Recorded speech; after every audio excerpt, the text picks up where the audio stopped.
Good evening, everybody. Monday Morning Quarterback, episode 70. It's hard to believe that we've done 70 of these already, but we have. So thank you for tuning in. Hope you had a fantastic start to your week. And tonight, we're going to talk about the difference between wing and non-wing setups. So we get this question a lot when guys are wanting to order a set of shocks, and they say, well, I'm going to do wing and non-wing. Not as big of a deal for our micro customers, but it's a pretty big change for our sprint car customers, as you'll see later when we dive into that. So kind of wanted to get everybody up to speed on the differences, not just with shocks, but everything that the wing guys are doing versus the non-wing. And like I say, you'll see a much bigger gap on the sprint car side than you will the micro side. So great week for us last week during PA Midget and 600 Speed Week. Ended up capturing both of those championships. Timmy Buckwalter won the micro championship. Alex Bright picked up a couple feature wins during that series on our shocks. And Tim won the championship with our shocks that he tunes at his own TSL shocks. So that was really cool to get that win. And then had a great week in the midgets too with Zeb Wise winning was Zeb win 2? I think, yeah, Zeb won 2, and Wyndham won 1. And a good week. Maybe Sunshine won 1. Gosh, I can't forget. Everything's blended together. But Sunshine did win the points and extended his national point lead. We're having a great year in the midgets. We kind of got kicked around a little bit at the Chili Bowl last year and really went back to the drawing board and worked pretty hard on some new stuff for our midget program. And currently 4 of the top 5 in national points are our midget guys. So we're happy with the strides we've made there. So anybody tuned in? Let's see if anybody has any questions. Hey, Steve, thanks for tuning in. We look forward to seeing you and your little guy race at Winter National. Saw you're pre-registered for that. Doesn't look like any questions yet. So we will dive in to tonight's topic, and that is the difference in setup stuff from wing to non-wing. So the first one we're going to show you here is the difference between non-wing sprint cars and wing sprint cars. And what exactly is the difference? Well, back in the 80s, the guys would run wing one night with a car and take the wing off and run non-wing the next. That's often what you see a lot of our micro sprint customers doing from night to night. That certainly isn't the case anymore. Now there are some exceptions. When you get on the big flat half miles, the wing guys can kind of just show up with a wing car, put a wide front axle in and run okay, because you're not getting the cars real sideways. It's about momentum. You're kind of running them a lot straighter. But for the most part, the difference between a World of Outlaws sprint car and a USAC sprint car are as follows. And one is chassis design. So the non-wing cars, you don't see a lot of them with sway bars, front sway bars anymore. There's still a couple. But they run their engines up a little bit higher, and then they're tilted, which getting that biggest mass in the car is the engine, and getting that up is going to help with side bite, and then they run them slightly angled too. Shock valving substantially different on the non-wing stuff. Front compressions are much stiffer, left rear rebound much stiffer than what we would run on the wing car.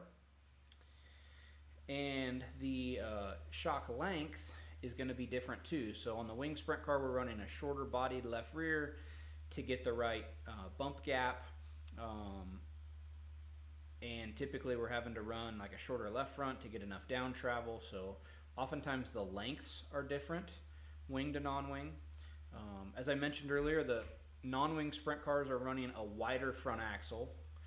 Oftentimes they're running a wider rear axle too, or a longer right side section of that rear axle to get the wheel out farther. So wheel offsets are another big one. The non-wing guys are getting closer to the wing guys, but still not there. A lot of the wing guys are running like 7 off right rear wheels when it gets slick. A non-wing guy would not do that if he valued his life. Bird cages are another one. So the non-wing guys are running bird cages with a much wider spread, where the radius rod and the torsion arm pick up. The wing guys run a fairly tight spread. They're almost at the axle. And then the last thing is tires. So the non-wing tire is a fair bit different than the wing tire. Obviously, the non-wing guys are running much less stagger than the wing guys would.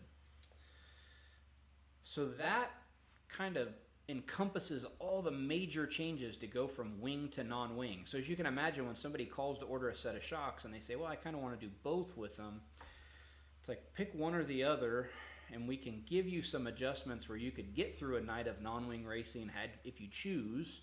But if wing is what you're going to do, let's build the shocks for that, because there's a ton of different things there. And a wise man told me, I've said this a couple times recently, but racing isn't expensive, but winning is. So depends on how serious you want to take it. Like, you just want to go and turn laps non-wing?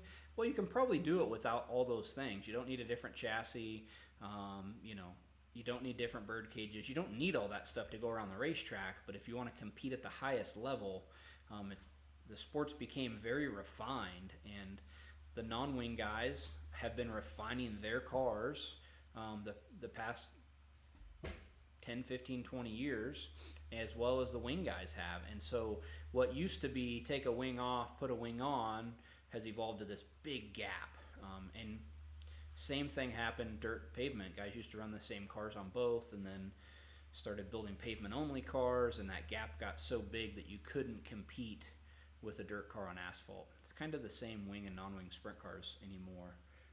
It wasn't that long ago the Mopar Million at Eldora, the race that paid $250,000 to win, and Jack Hodenshield and Stevie Smith ran 1-2, and with wing cars, and I believe they both just put wider front axles in. Eldora is one of the places you can somewhat still kind of get away with it, because you run the car so straight, but for the most part, I don't think you can compete. Let me check over here and see what questions you have. Baloo, I don't know if he's feeling loopy from the pain meds he might be on for his arm or what, but Robert does run a pretty much a wing car. Do you really run 7-offs, Robert? I don't think he does. I think he's pulling our chain. So when I first moved back here, everybody was 3-offs, and boy, like a 5-off. If you pulled a 5-off out, that was like really crazy. So that would have been 20 years ago. Now most everybody's on a 5-off, and you may see a 6 from time to time. I'm waiting to see if Robert answers. Maybe he really does run a 7, but he might be the only one. Okay, so the next thing is I'm going to show you what's the difference in micros. And it's a much smaller list. So guys, on a micro sprint race, thankfully that gap hasn't gotten so big. There hasn't been a bunch of people that purpose built non-wing micros, that you're pretty much taking the wing on and off, and you're going to make some, if you have enough time. Some of these races you barely have enough time to get the wings on and off, but if you had enough time, in an ideal scenario, you would make some shock adjustments. We'd run less rebound in the front when the track slicked, or when we went to non-wing from wing. Take a little bit of rebound out of the left rear in non-wing. Raise the ride height some. Wheel spacing. Get that right rear wheel out a little bit farther for non-wing. And then air pressure adjustments. So pretty simple transition to go from wing to non-wing on a micro. The shocks are the same length. The front axle's the same length. Rear axle's the same length. Wheel offsets are the same. So it does make it a lot easier in the 600 micro world. And the same can go for 1200s. To my knowledge, I know there's been a few at the shootout show up, like a purpose-built non-wing car, but there's not a lot of them, not enough of them to make much of a difference. So let me jump over and see what questions you may have.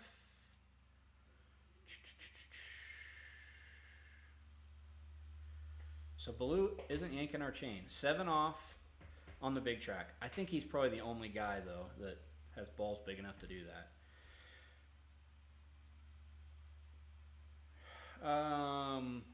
Steve, will we have time to do shock training for the QM handlers in Vegas? That's a good idea. We actually do have a little bit of dead time in Vegas. Let me see if I can put something together. That's one of the few quarter midget races we go to where there is almost kind of a day of nothing. So yeah, let me see if I can put something together. We are currently planning another shock seminar during PRI. Don't know if we'll do Friday and Sunday again, but we're looking at one day, probably Sunday, the day after PRI. So if that's something that interests you, get with me. We will announce the official date and time and all that for a shock seminar during PRI.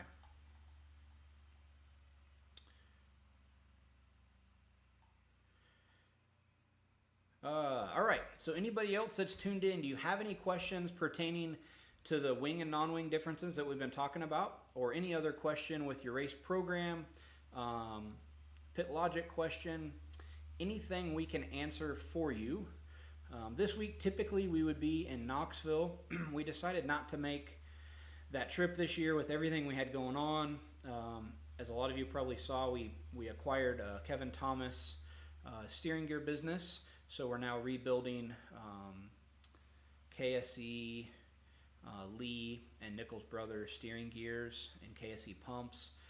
So we moved all that equipment into an area of our shop last week. Kevin's still on board, and we also hired Steve Fox, and that's he's kind of manning up that department. So with all that going on and everything else, we decided to stay home. That's the bad news. We're not going to Knoxville. The good news is we're now home for the big dance 8,000 to win micro race at Logansport this weekend. So you will see our factory support trailer up there. Jake's going to take it up Friday and Saturday, and I'm going to try to shoot up there Saturday. So looking forward to seeing some of our micro customers up there.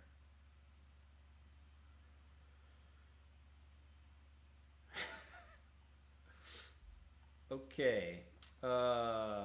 Anybody else that's tuned in have questions pertaining to anything with the race car, pit logic?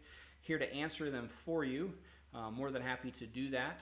We're working on some other Monday morning quarterback segments where we'll kind of dive into a little bit more of the steering stuff. It's new to me. I'm learning a lot about it. We've been working for a couple months putting that deal together, so I've learned a ton about steering gears and how vital they are to the overall performance of your car and the feedback you're giving your crew chief. And so we're filming some segments for that. And then we've had requested from a few people doing a maintenance segment on sprint cars. So since Baloo's on the mend, maybe we'll go up to his shop and film some maintenance segments at his place. That'd be fun. Vance Weber, how about the Olympic speed of T-Bone? If you didn't catch it, go to our Instagram. Sam, our design engineer, he's leaving us on Friday. It's his last day here with us. He's going to work for a big industrial manufacturing company. And he's been talking all sorts of smack to T-Bone. They used to be roommates. And about a foot race. Now, these are two bigger guys like myself. Well, today was the day we had a race, and there's a video of it on our Instagram. I won't spoil it for you, but it was a dead heat. So we're sad to see Sam go. He's maybe still going to work with us in some capacity with our modified customers, but we've hired a new design engineer, recently graduated from Purdue, and with a mechanical engineering degree, super passionate about racing, and so yeah, we're happy to have Brett on board. He started today, so we shouldn't miss a beat there with all the new designs and projects and stuff we got going on for PRI. So.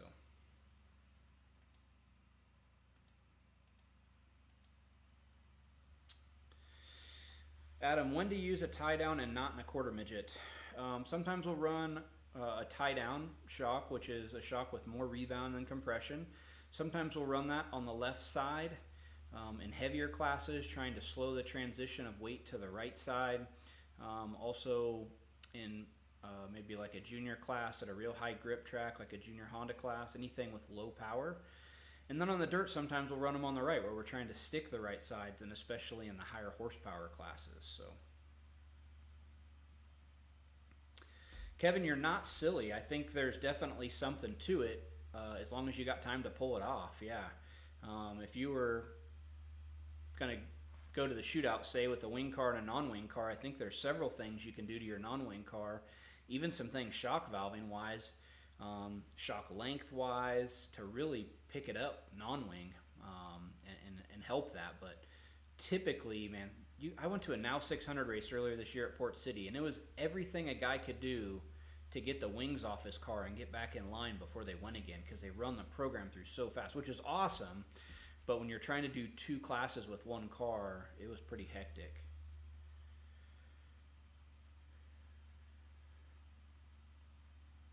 Kenny, air pressure and a quarter midget shock, I would run minimum on the dirt, which is going to be 10 PSI. Dave, thanks for tuning in. Bud, awesome. Glad things are going good for you. Mike's a great guy. Puts together an awesome race car, and looked like you guys had lots of speed last week during 600 Speed Week, so congratulations on that. And hope to get to meet you at the shootout. No other questions.